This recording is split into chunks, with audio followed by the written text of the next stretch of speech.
Di antara jihad kita di masa pandemi ini tentu sebenarnya lebih cocok dijawab oleh Bu Dewi. Insya Allah ya salah satunya adalah dengan ya mengamalkan prinsip Islam, misalnya la dharara wa la dirara.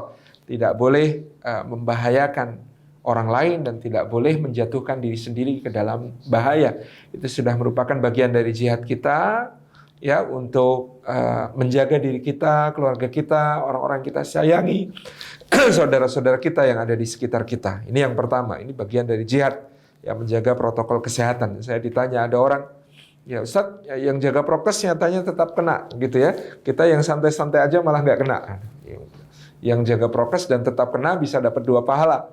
Pahala sudah menjaga prokes, mengamalkan la dharara wa la dirara, dan pahala ya sabar ketika terkena musibah ya, terkena paparan gitu ya, dengan segala gejalanya atau bahkan kemudian sampai ada yang wafat, maka dia mendapatkan pahala ya atas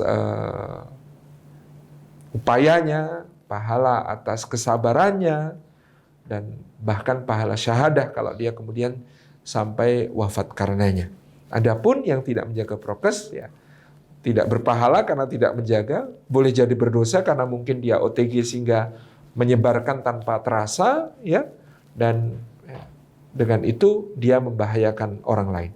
Ini contoh jihad pertamanya. Yang kedua, tentu jihadnya adalah kepedulian, apa yang bisa kita lakukan untuk orang-orang yang ada di sekitar kita, yang kemudian kita mendapati mereka dalam kesulitan-kesulitan terkait kondisi pandemi ini.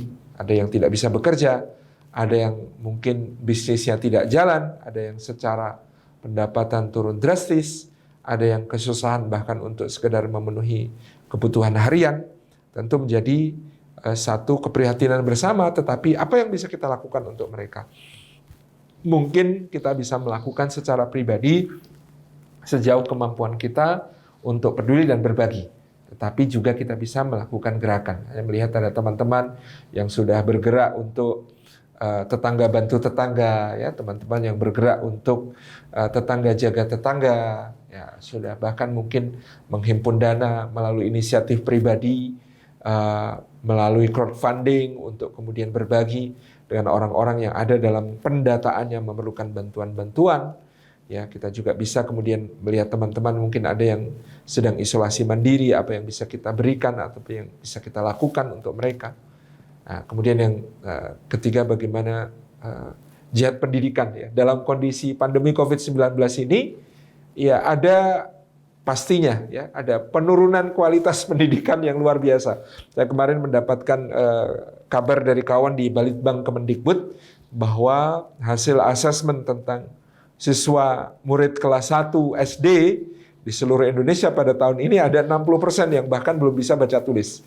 Ya, karena sangat terbatasnya misalnya kondisi yang kemudian mereka harus hadapi. Mungkin teman-teman yang bisa meriset ya berbagai hal ya mungkin di IT atau di pengembangan teknologi artificial intelligence, apa yang kira-kira bisa dilakukan untuk adik-adik kita ini supaya mereka tetap bisa mengejar ketertinggalan pendidikannya ketika kemudian harus belajar secara daring berkepanjangan seperti ini. Ya, kemudian juga mungkin apa yang bisa kita lakukan kepada adik-adik di sekitar kita untuk mengupgrade ya kondisi-kondisi yang sedang mereka hadapi terkait kependidikan yang kemudian berat ini. Ada kawan-kawan saya yang kemudian dengan tetap menjaga prokes berkeliling untuk meminjamkan buku buku bacaan, ada yang membentuk perpustakaan yang kemudian bisa antar jemput ya bukunya untuk dibaca oleh anak-anak di lingkungannya dan lain sebagainya. Ini memang kondisi pandemi COVID-19 sekaligus kondisi darurat pendidikan bagi sebagian kita. Ini bisa juga menjadi ladang jihad kita. Tentu yang lain banyak sekali teman-teman yang di bidang kesehatan, lebih-lebih bagaimana kemudian bisa berjihad untuk melakukan terobosan-terobosan baru ya bagi mengatasi atau meminimalisasi dampak pandemi ini buat teman-teman yang lain. Wallahu a'lam bishawab.